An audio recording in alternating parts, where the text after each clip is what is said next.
Hi, I'm Rafael Kadaris with the Revolution Nothing Less show, and my guest today is a liberal New York Times reader. Welcome.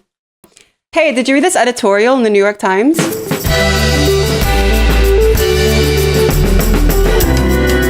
No, what does it say? It's about why the U.S. should keep sending more and more weapons to Ukraine fighting Russia, even though it risks nuclear war. That sounds like a terrible idea. But it says right here that there's a moral and ethical obligation of the world's democracies to help a nation whose freedom is threatened by an authoritarian power.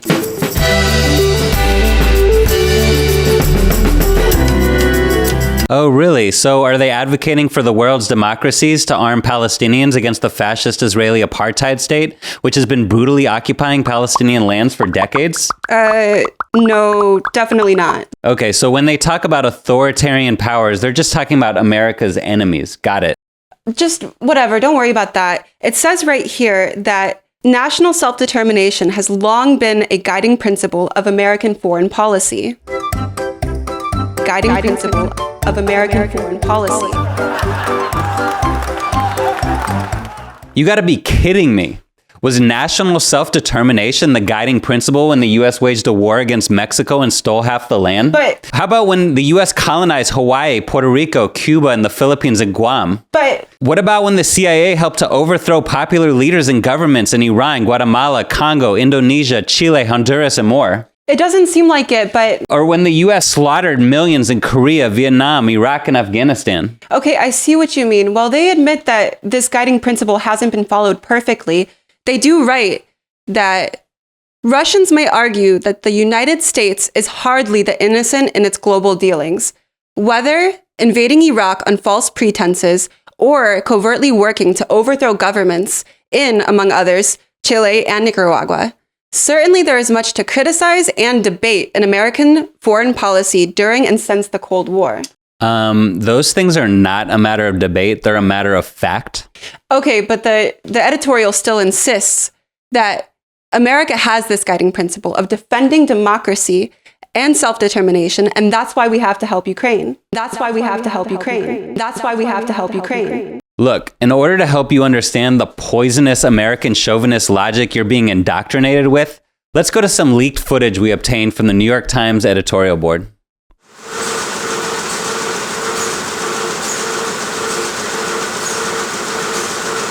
Hey, Sarah, look, write this down. I was looking over this draft that you sent me. Make sure that you say America's founding principles are democracy and self-determination.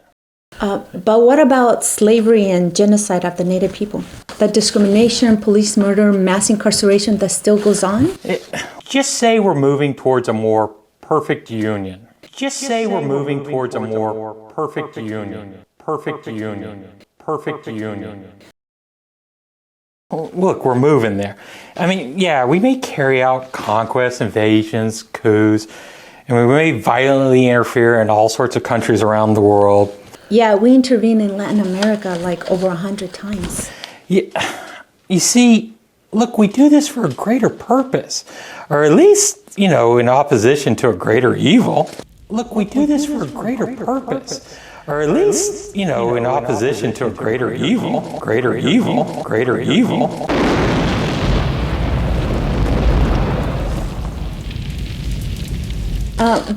But isn't the U.S. the only country that has ever used nuclear weapons and actually incinerated like hundreds of thousands of Japanese civilians? Okay, Samantha. Yeah, look, we did that to save lives, especially the lives of American soldiers.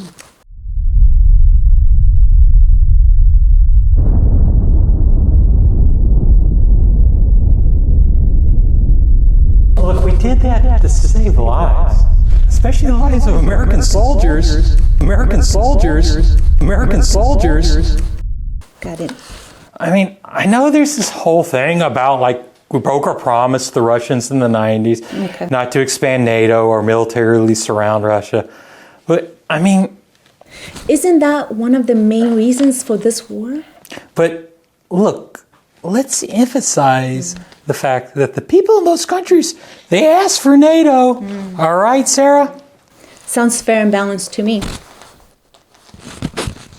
Sounds fair and balanced to me.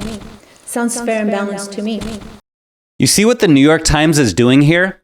All of America's crimes get explained away, dismissed as insignificant or irrelevant, because America is a force for good in the world. But this is complete bullshit.